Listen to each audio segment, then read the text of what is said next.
ખેડૂત મિત્રો, આજે આપણે ગણોતિયાની જમીન ખરીદવાની વધુ એક તક આપતો જે પરિપત્ર તારીખ 2/6/1980 રોજ રાજ્ય સરકાર દ્વારા જે બહાર પાડવામાં આવે છે એના વિશે ચર્ચા કરીશું. આમ તો આખો ગણોત જે છે Bombay tenancy and agriculture land 1948 એ ગણોતિયાના હિતમાં જ ઘડવામાં આવ્યો છે. અને આ ગણોત ધારાની કલમ 33 ઘ એટલે એની પેટા કલમ ઘ અને 33 એની પેટા કલમ ઘ 3 વખત ઘ એનો જે તારીખ 2/6/1980 ના રોજ જે પરિપત્ર બહાર પાડવામાં આવેલો એનો જે હેતુ છે કે ગણોતિયાને જમીનનો માલિક હક આપવા માટેનો એક ઉમદા હેતુ તે સમયની રાજ્ય સરકાર દ્વારા બહાર પાડવામાં આવેલો. હવે ગણોતિયાને વધુ એક તક આપવાની આમાં સરસ મજાની જોગવાઈ કરવામાં આવેલી હતી. જો ગણોતિયો અગાઉ કલમ 32 હેઠળ જમીન ખરીદી શક્યો ન હોય તો આ પરિપત્રની જોગવાઈ મુજબ તે ફરીથી એને એક તક આપવામાં આવે છે. અને આ તક જે છે એ રાજ્ય સરકાર દ્વારા એક પરિપત્ર બહાર પાડીને આપવામાં આવેલી. અથવા કોઈ પ્રક્રિયાત્મક કારણસર એટલે કે ટેકનિકલ કોઈ ઇસ્યુ હોય એના ખામીના કારણે પણ જો આ રહી ગયો હોય તો એને ફરીથી એક તક આપવામાં આવી. અથવા કોઈ પ્રક્રિયાત્મક કારણસર પણ હક ગુમાવ્યો હોય તો તેને ફરી તક આપવા માટેની સૂચના મુજબનો આ પરિપત્ર 1980 બહાર પાડવામાં આવેલો.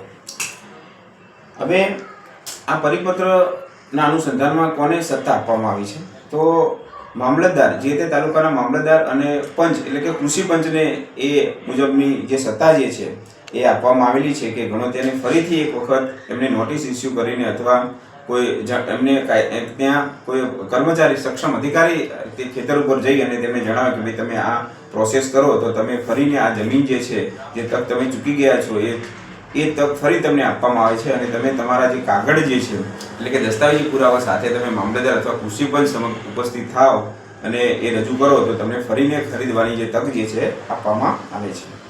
હવે ગણોતિયાને જમીન ખરીદવા માટે પ્રોત્સાહન આપવું એ આનો એક મેઇન ઉદ્દેશ્ય હતો આ પરિપત્રનો. ગણોત ધારો આખો ગણોતિયાના હિતમાં છે. જ્યાં ખરીદી પ્રક્રિયા અધૂરી રહી ગઈ હોય તે ખરીદી પ્રક્રિયાને પૂરી કરવાનો પણ આ કલમનો મુખ્ય ઉદ્દેશ હતો. અથવા ગણોતિયા હાજર ન રહ્યો હોય, હવે દાખલા તરીકે સમજી લો કે પહેલાના સમયમાં તો ગણોતિયા 99% નિરીક્ષર હતા કે અક્ષરના વગરના હતા અને એમને નોટિસ પણ મળી હોય કે ભાઈ તમને ગામના ચોરામાં અથવા તો મામલતદાર કચેરીએ તમને આ તારીખે હાજર થવાનું ફરમાન કરવામાં આવે છે, પરંતુ અજ્ઞાનતાને કારણે જો એ રહી ગયું હોય તો એની ફરીની એક તક આપવા માટેની આ એક સરસ મજાનો જે પરિપત્ર છે તે તારીખ 2/6/1980 આ પરિપત્ર આપવામાં આવેલો. તો નમસ્કાર ખેડૂત મિત્રો, જે પણ ગણોતિયા મિત્રો જો ગણોત ધારા હેઠળ ખેતર ખેડતા હોય અને એને જે આવી જમીનની જે ખરીદની જે પ્રક્રિયા જે છે એ અજ્ઞાનતાને કારણે અથવા ટેકનિકલ ઇસ્યુના કારણે જો બાકી રહી ગઈ હોય તો એ તેઓ સત્વરે મામલતદાર કચેરીમાં અને કૃષિ પંચમાં જઈ અને એ પ્રક્રિયા પૂરી કરી અને તે ધારણ કરેલ જમીન ખેડતા હોય જમીનના માલિક બની શકે છે. નમસ્કાર, આશા રાખું છું કે આ વિડીયો તમને ખૂબ જ ઉપયોગી નીવડ્યો છે.